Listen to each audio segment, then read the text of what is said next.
Hello, hello, Brady Frank here. So excited to be with you guys today.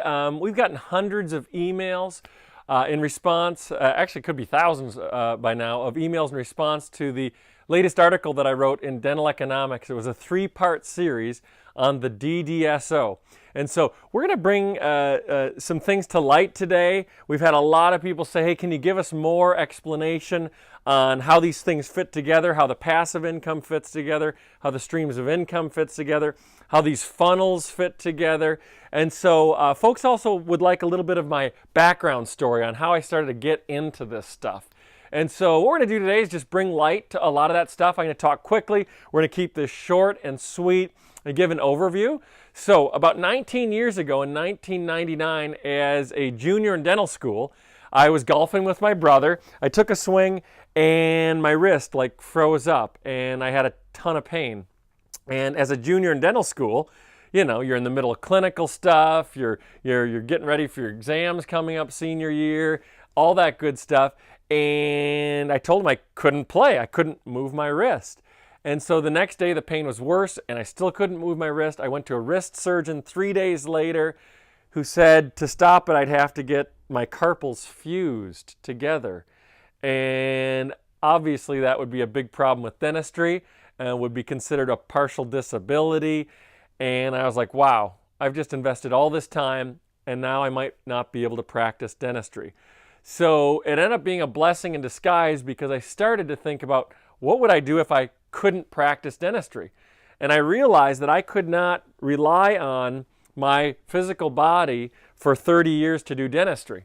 I had to figure out, how does a dentist who's just trained to do dentistry have income, passive income, business income to support himself and his family? And so I went on a quest to do that. As a junior in dental school, I interviewed 72 dentists, tried to interview the top ones that I could find out there. And in that process, 32 of them offered to sell me their dental practice. So as a junior in dental school, I had 32 opportunities. So I ended up purchasing one practice the day I graduated from school, another 6 months later, and ended up having 12 locations in the first 7 years or so out of dental school, had 28 associates, and of course, started experiencing what many of you have experienced or maybe will experience in the future, this associate windmill. Meaning the average associate, I guess the studies show, stay about 18 months on average, which means you take 2 steps forward and 1 step back with associates. So I enjoyed that time of my life. I was ultra busy. I had to wear 7 hats.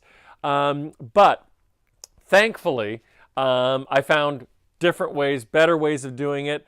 But it cost me a lot. And so what did it cost me? How did I change? That's what this is about. And so in the year 2006-ish, I bought a seminar company called Phasing Out Seminars. I paid $175,000 for it. But what I was intrigued by was a system that a dentist in the US had come up with where instead of brokering and selling your practice, you could add dentist partners to your practice. And I had realized when I had sold my practices that I'd bought out of dental school to my associates, I realized a profit, a gain. However, I did not have any more income from those practices. So I began to study, how can we still have a gain from an equity sale, yet still have streams of income from our practices and add value and enjoy the passion we have in the business side of dentistry. So anyway, that's what this is about, and I don't want you to have to spend $175,000 to figure out how to do this. So we're going to go over that right now. So anyway, phasing out taught me also that 94% of dentists are not prepared financially to phase out of practice. And so part of this initial video is just showing you the different streams of income that I've been studying over the last 19 years of dentistry, how to add them to your practice or your small group, your DDSO or your DSO. And for those of you who are just tuning in and haven't read the DDSO series in dental economics, I'm going to go over real briefly what a DDSO is. And so what most of you have right now is a PC, your clinical practice. And so a DDSO is where a ASA, or Administrative Services Agreement, is put in place, and you actually sequester off the business component of your practice. So this ends up being the clinical component, and this ends up being the business component. Some people call it a DSO, a Dental Services Organization, and a DDSO is very similar, but it has 7 advantages over a DSO. Okay, so from this business entity, you're able to add vertical streams of income or value adds to the business side. And so a DDSO is simply a dentist-owned DSO that adds vertical streams of income and funnels to it. And we'll get into this funnel concept in a little bit. And so how did it hit home that this is what my model should look like, rather than just owning a PC that has associates that come in where I try to sell ownership or partnerships or sell out entirely? Well, it happened when a friend of mine who had just built a 6-location group and sold it had a special speaker come to the dental school. And it did a little alumni meeting, and this person that came to speak had built up a number of practices in 5 states and had 385 partners. And so in a meeting that night, after the alumni meeting, my old dental school friend said, "So what is it? Why did you build your group, and what are the biggest value pieces for you?" And he said, "I'm going to tell you a secret." He said, "It's not about the practice ownership. It's about these vertical companies or the streams of income from them that really bring value to you and the other dentists that you serve." And so in this particular case, this dentist had built a neat commercial real estate portfolio, giving him tens of thousands a month in passive income. He had built his own dental lab, much of it outsourced, but it was his own lab, giving him income through that business that was also allowing the clinical practices and partners in the groups who were involved in this side of things a discount on lab work and influencing their profits in a positive way. He had also put together a dental membership plan, a dental savings plan, which once again brought in a lot of new patients into the clinical entities for the partners, but also gave him a stream of income, and it was branded to himself. So we're going to be going over not 3 of these, but what I found, 16 different streams of income that you can add to your DDSO. There's a bunch of them. And of course, these are things that I've had to learn through trial and error. And so I've had to spend tens of thousands on attorneys. You're not going to have to do that. $175,000 learning how to do this stuff when I bought the Phasing Out seminars.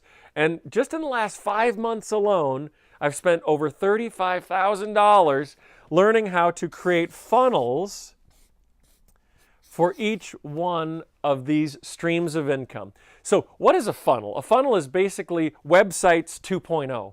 Websites 2.0. So funnels basically are websites with multiple landing pages connected by software so that you don't have to hire a bunch of employees for each of these streams of income that you add to your DDSO. And so anyway, fast forward in time, I ended up not selling practices, but keeping them long-term, having partners buy in, and ended up teaching other groups how to do this stuff. And so each stream has a funnel, like I've said, and after this video, there's a bunch of other resources you can explore, so I'm going to get into the depths of how to build your own dental savings plan with its own funnel for cash flow. I'm going to get into commercial real estate, how to find the best buildings, how to create a long-term passive income from real estate. We're going to talk about if you want to create your own lab in the DDSO. But more importantly, what's been really neat lately is how the income has shifted, much of it to the business entity. Right now, I'm sure many of you have heard about the tax change, this tax reform. It allows up to a 20% deduction on income, not for dental practices, but for DDSOs and DSOs. So business entities that are non-clinical are allowed to take that deduction. So there's a lot of fun stuff happening here right now.